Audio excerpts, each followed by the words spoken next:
Mbola manona trano ny fahasoavan'ny tompo amintsika rehetra riavana miditra amin'izao volana Jona 420 izao isika. Volana Jona ahatsiarovana manokana ny ankizy. Volana Jona amin'ity taona ity ny faha-480 taona nanambarana ny fahaleovantena tsika malagasy. Volana Jona de volan'ny Baiboly ary de faly miarabantsika eny amin'ireny anton-javatra samihafa ireny fahasoavana sy fifaliana ho antsika izany. Manoloana antsika riavana ireo perikopa izay novakiana teo ary ao amin'ny filazantsara araka ny Matio 12 isika no iaraka amin'ity afatr'Andriamanitra ity. Matio 12 ny andininy voalohany hatramin'ny 9. Ireto anankiroa ireto no ampitaina amintsika miainga amin'izao soratra masina izao. Miaro ny olona ny tompo, miandany aminy. Miaro ny olona ny tompony, misolo vava azy. Miandany ary misolo vava ny olony ny tompo. Izany no fiarovana ataon'i Jesosy eto ho an'ny mpianatra izay niara-dia taminy. Ireo rehetra eo dia samy alaitsika eo amin'ny andininy voalohany hatramin'ny 7 avokoa. Miaro ny olona ny tompo ary miandany aminy. Miandany na mirahina na tsy manary amin'ny sarotra. Voalaza eo amin'ny andininy voalohany amin'ny anaran'ny tompo manao hoe tamin'izany andro izany Jesosy nandeha namaky ny tanimbary tamin'ny sabata ary nona ny mpianany ka nanoty salombary teny hihinana. Io no fiandohan'ity tantara ity riavana izay mitohy amin'ny fanamariana ataon'ny fariseo toy ny iampangana ireo mpianatry Jesosy mandika ny sabata. Fa amin'izany tantara izany dia tena tsikaritra mihitsy ny fomba ny Jesosy ireo mpianany. Rehefa nanao ny fanamariana ny fariseo dia hitantsika mibaribary ao fa niandany tamin'ny mpianany Jesosy tompo, ny rahina tamin'ny mpianany Jesosy tompo ary tsy nanary azy ireo. Fa tsy izany ihany. Ity andininy voalohany ity dia manambara amintsika fa ny olana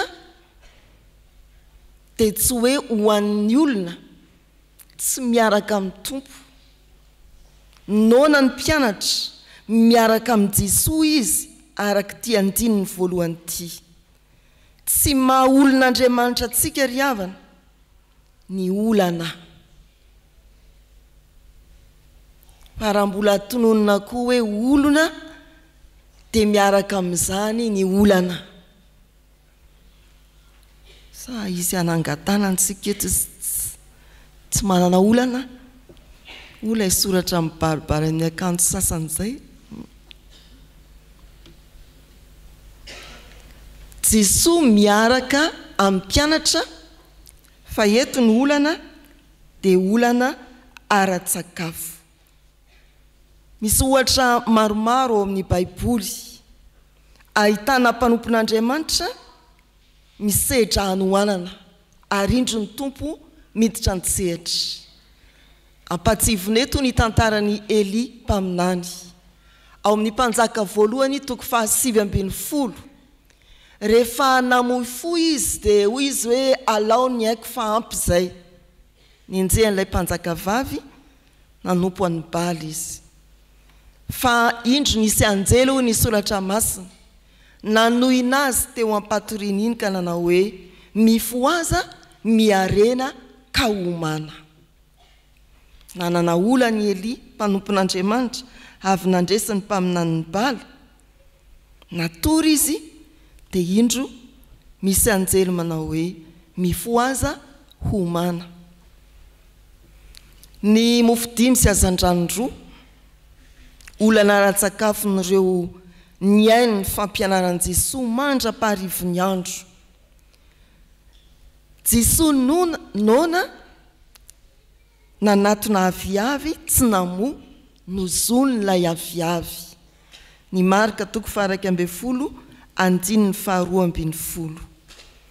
Ary tsy hanohanana ihany fa abangony Jesosy amin'ny teniny manao hoe aty amin'izao tontolo izao no ahitana ireo fahoriana matoki izao efa naresy izao tontolo izao. Jaona 2:7-30. Izany ravana no anambarana amintsika fa miandany amin'ny olony i Jesosy. Amin'ny sarotra izay mianjady amintsika, amin'izay mety ho fahabangana, amin'izay olana mety mitranga, dia miandany amin'ny olony Tompo. Izany no ilazana hoe miaro ny olony ny Tompo. Misy tononkira izay fantatry ny maro, hain'ny betsaka manao hoe aiza no misy anao ry Jesosy fa ny foko mitady anao, mantra aho mitady anao, aiza ianao ry Jesosy. Ny entana dia mavesatra ery Jesosy, aiza moa ianao. Raha ity afatr'Andriamanitra ity dia milaza hoe ianao miaraka amin'ny Jesosy io dia misakelika olana fa miandany aminao Jesosy. Aza manao hoe aiza ianao Jesosy fa eo izy, ary miandany fa tsy mitazatazana fotsiny. Aza manao hoe tsy misy sakafo ianao dia nilaozan'i Jesosy, tsia. Aza mihevitra hoe lany vola ianao dia lavitra ny Jesosy, diso zany. Aza mety ho fitahana hoe satria be olana ianao dia nandao anao ny Tompo, fitaka zany.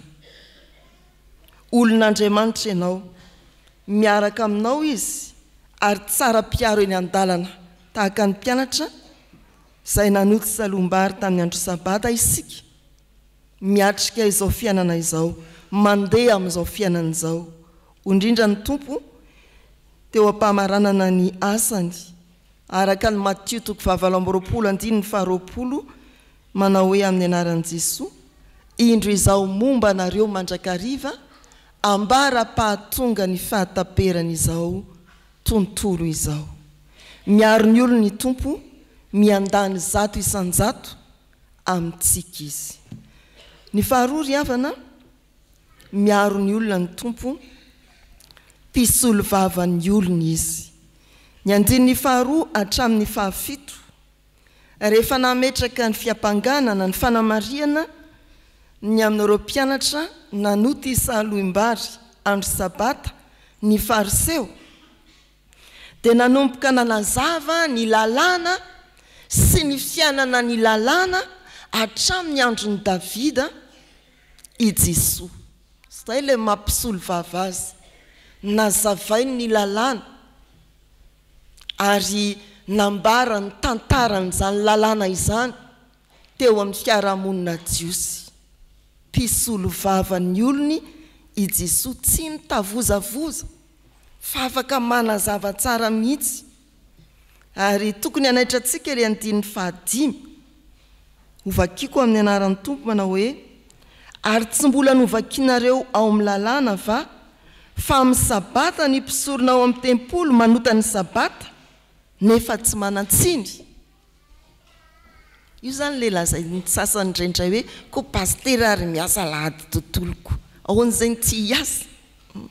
Izay ny dikan'io andininy fahadimy io, mety tsy tena tsikaritsika fa izany ilay Jesosy mpahay lalàna ka mijoro hisolo vava ny olony, tena piaro ny olony i Jesosy.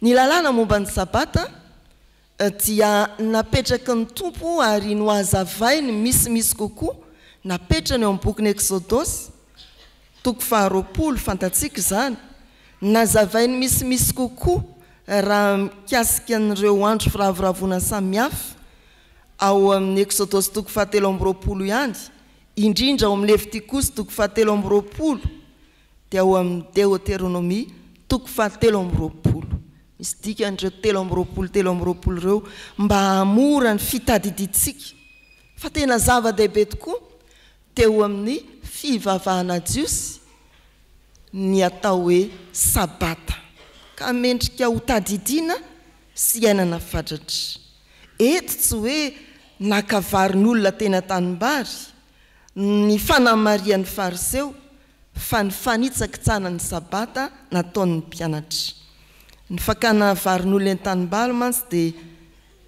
azony rehetra atao soan'izay noana ny makavarin'olona ny tanimbary araka ny Deutéronomie toko 17 andininy 19 zao ny voasoratra raha mankany amin'ny tanimbariny namanao ianao dia mahazo mioty saloim-bary ny tananao fa azazindjainao antsy ny variny namanao afaka mitangotango kely ianao zany amin'ny tanana fa tsy mijinja amin'ny antsy tsy izay zany ny zavatra manahirana ny fariseo fa ny fanitsahana ny didiny tompo ny amin'ny fanajana ny sabata fa araka ny voalaza teo dia nitsopony Jesosy tsara mihitsy amin'ny atsipiriany ny lalàna sy ny fiainana an'izany teo amin'ny fiarahamonina jiosy ka mijoro ho mpiaro izy mahalala tsara ny lalàna izy ary ampatsahivony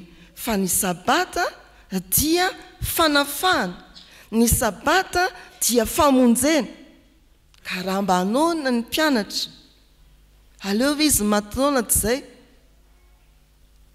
hananja ny sabata ny hevitry ny famonjena ao amin'ny sabata mahalala tsara ny lalàna izy ka tsy miantso ny fanamelohana fa mampanjaka kosa ny famindrampo ny sitrako fa tsy fanatitra alatsadra dia tsy mba nanameloka ny tsy manatsiny ianareo raha fantatrareo ny hevitra zany ry havana malala rehetra ao amin'ny tompo mangina eto ilay no harovana dia ny mpianatra fa i Jesosy no mandahatra ka mijoro ho mpiaro dia nakany amin'ny Timoty 2:4 isika teny ampiandohana zao fanompompivavahana izao ny tompo nitsangana teo anilako ka nampahery ahy nangina eto ny mpianatra fa ny tompo no nitsangana hisolo vava